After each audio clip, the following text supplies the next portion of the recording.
कर्म के हिसाब से अगला जन्म, जैसा कर्म वैसा जन्म। गरुड़ पुराण के अनुसार हर जीव का पुनर्जन्म होता है, यानी वह फिर से जन्म लेता है।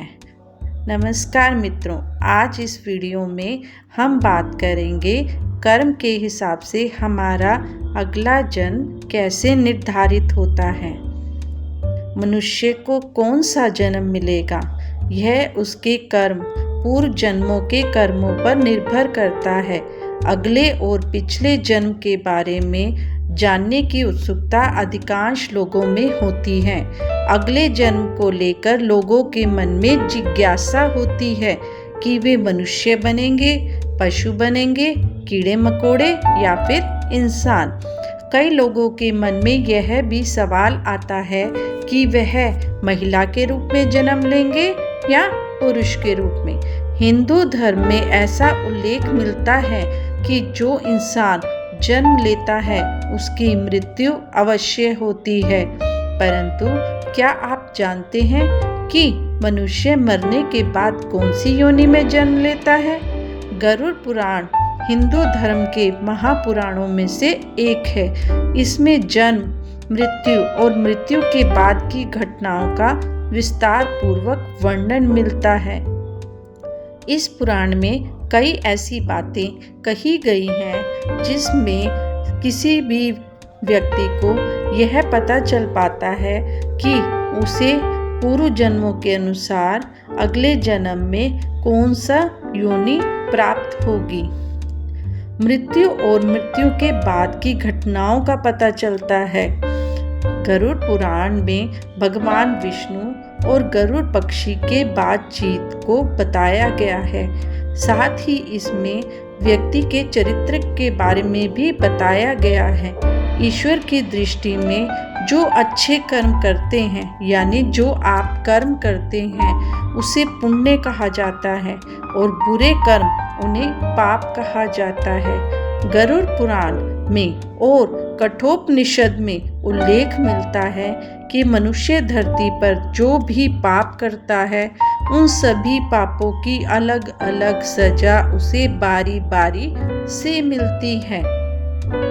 गरुड़ पुराण के अनुसार जो व्यक्ति अच्छे कर्म करता है उसे स्वर्ग में जगह मिलती है, वहीं बुरे कर्मों के लिए नरक का सामना करना पड़ता है। आज हम इसी विषय में बात कर रहे हैं। दोस्तों, गधे, कुत्ते, बिल्ली, सांप, बंदर, गिरगिट, बकरा, भेड़िया, गाय तथा कछुआ, इन योनियों में किन किन को जन्म मिलता है, इस विषय में हम आज यहाँ बात करेंगे। हर मनुष्य को अगले जन्म में क्या योनि प्राप्त होगी, यह सब उसको उसी के पूर्व जन्मों के कर्मों के हिसाब से निर्धारित होता है। सनातन ज्ञान कथा के एक नई प्रस्तुति में दोस्तों हमने इस चैनल पर यही बात कर रहे हैं। आज इसीलिए ये वीडियो मैंने बनाई है। उदाहरण से मैं आपको एक चीज़ समझाना चाहूँगी। कई बार बालक जब जन्म लेता है तो उसे अपने माँ के कोख में जब वह होता है तो उसे अपने पूर्व जन्म याद आते हैं। वह भगवान की स्मृति करता है, परंतु जैसे ही वह गर्भ से बाहर आता है वह इस सांसारिक मोह माया में फंस जाता है। वह ईश्वर को याद नहीं करता। अब आप यह समझिए, जैसे कई बार बालक जब जन्म लेता है तो उसे कोई दोष भी होता है। जैसे कई बालक किन्नर पैदा होते हैं, या फिर कई बालक किन्नर वो बालक पैदा होता है जो कि पिछले जन्म में उसने स्त्रियों में अपराध किया हो, या फिर उसने स्त्रियों के साथ बुरा व्यवहार किया हो। अब हम बात करते हैं गधे योनि की। गधे का जीवन काल 25 से 30 वर्षों का होता है। अगर आपका पाप क्षमा के योग्य रहा होगा तो कर्म फल सिद्धांत के अनुसार आप गधे की योनि से जल्दी मुक्त हो पाएंगे। कुत्ते का जन्म किसको मिलता है? गरुड़ पुराण में जीव के द्वारा किए जाने वाले कई तरह के पापों और उन पापों के निमित्त जो भी सजा दी जाती है उनके बारे में भगवान विष्णु ने विस्तार से बताया है।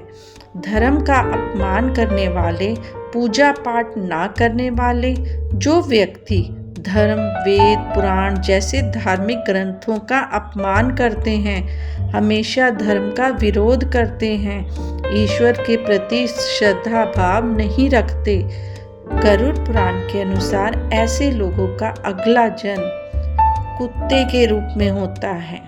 कीड़े मकोड़े की योनि दूसरे की निंदा करने वाले, बुरा बर्ताव करने वाले कीड़े मकोड़े के रूप में जन्म लेते हैं। यह एक ऐसी योनि है जिसमें आप कितने भी प्रतिभाशाली हों, आपने कितना भी हुनर क्यों ना हो, आपको सम्मान कभी नहीं मिलता। उदाहरण के लिए एक चींटी को लीजिए। चींटी नीचे गिरती है, फिर चलती है और मंजिल तक पहुंचती है। हम सबको इस धरती पर अलग अलग योनियों में तब तक जन्म लेना पड़ता है जब तक कि हमको मोक्ष की प्राप्ति नहीं हो जाती। जो व्यक्ति अपनों से लिया हुआ धन वापस नहीं करता या उनसे धन अर्जित करता है, मकोड़े की योनि में जन्म लेता है। योनियों का जीवन काल कितना लंबा होगा वह व्यक्ति के कर्म फल पर निर्भर करता है। छुछुंदर का जन्म। छुछुंदर का जन्म किसे मिलता है? जो व्यक्ति किसी चीज की चोरी करता है वह क्या बनता है? छुछुंदर। वहीं जो चोरी करने वाला व्यक्ति अगर किसी सुगंधित पदार्थ की चोरी कर रहा है तो उसे यह जन्म प्राप्त होता है। किंतु यदि अपराध चोरी से भी बड़ा हो और कष्टदायक हो तो वह किस रूप में जन्म लेगा? उल्लू के रूप में। अपनी चालाकी के चलते जो लोग दूसरों को मूर्ख बनाकर ठगते हैं, उनका लाभ लेते हैं या काम निकलवाते हैं, ऐसे लोगों को मृत्यु के बाद में नरक में स्थान मिलता है। साथ ही ऐसे लोगों को भी उल्लू के रूप में जन्म मिलता है। जो व्यक्ति पराई स्त्री से संबंध बनाता है उसे कौन सी योनि भुगतनी पड़ती है? जो व्यक्ति पराई स्त्री से संबंध रखता है उसे नरक में जाना पड़ता है। गरुड़ पुराण के अनुसार ऐसे पुरुष को वहां उसे कई कष्ट भोगने पड़ते हैं और इसके बाद उसे अलग अलग योनियों में एक के बाद एक कई जन्म लेने पड़ते हैं। वह सबसे पहले भेड़िया बनता है, फिर कुत्ते के रूप में जन्म लेता है, इसके बाद सियार, फिर गिद्ध, फिर सांप, फिर कौवा और अंत में बगुला बनता है। इन सब योनियों के कष्ट उसे फिर से मनुष्य का जन्म प्राप्त करने में होता है। ऐसी शादीशुदा महिलाएं जो किसी गैर मर्द के साथ संबंध रखती हैं उसे नरक की यातनाएं भोगनी पड़ती हैं और ऐसी महिला अगले जन्म में छिपकली, सांप या फिर चमगादड़ के रूप में जन्म लेती हैं। लेकिन जो व्यक्ति किसी स्त्री के साथ जबरदस्ती करता है उसे तो नरक भोगने और कई योनियों में जन्म लेने के बाद मनुष्य योनि में किन्नर के रूप में जन्म मिलता है। बेफिजूल में गाली गलौज करने वाले व्यक्ति को कौन सी योनि मिलती है? दोस्तों, माना जाता है कि कंठ में माँ सरस्वती वास करती है, इसलिए जिन लोगों की वाणी में मधुरता नहीं होती और जो दूसरों का बुरा भला कहते हैं या हमेशा गाली गलौज करते हैं, गरुड़ पुराण के अनुसार उनका अगले जन्म में वे बकरे के रूप में आते हैं। जो मनुष्य स्त्री की हत्या, गर्भपात या गाय की हत्या करता है वह अगले जन्म में मूर्ख और कुबड़ बन के जन्म लेता है। गरुड़ पुराण के मुताबिक जो व्यक्ति मृत्यु के समय भगवान का नाम लेता है तो भगवान उस व्यक्ति के लिए मुक्ति का मार्ग खोल देते हैं। यही कारण है कि शास्त्रों में मरते समय राम राम नाम का लेना महत्वपूर्ण माना गया है। गरुड़ पुराण में बताया गया है कि जो व्यक्ति अपने बड़े भाई का अपमान करता है, समाज के सामने उसे लज्जित करता है, अगले जन्म में वह व्यक्ति कौन नामक पक्षी के रूप में जन्म लेता है। इस योनि में उसे 10 वर्षों तक का कष्ट भोगना पड़ता है। उसके बाद ही उसे मनुष्य जन्म प्राप्त होता है। गरुड़ पुराण के अनुसार दूसरों के लिए अच्छा सोचने वाला, धर्म को मानने वाला, धार्मिक विश्वास रखने वाला, पशुओं से प्रेम रखने वाला, माता पिता का आदर सम्मान करने वाला, अपने गुरु के द्वारा बताए गए मार्ग पर चलने वाला जीव आत्मा स्वर्ग में जाती है और अपने लिए मोक्ष के दरवाजे खोल देती है। मांस मदिरा वाले पुरुष या स्त्री गरुड़ पुराण के अनुसार मांस खाने वाले व्यक्ति को अगले जन्म में अंगों से संबंधित समस्या होती है। मदिरा या शराब पीने वाले के दांत काले हो जाते हैं और जीभ के स्वाद के कारण ना खाने वाली चीज़ों को खाने वाला ब्राह्मण जलोद पेट में पानी भर जाने की बीमारी के चलते पेट फूलने बनता है। दूसरों का ध्यान किए बिना मीठा खाने वाले को गले से संबंधित बीमारियां रहती हैं। श्राद्ध के समय में अशुद्ध दान देने वाले लोगों को कुष्ठ रोग होता है।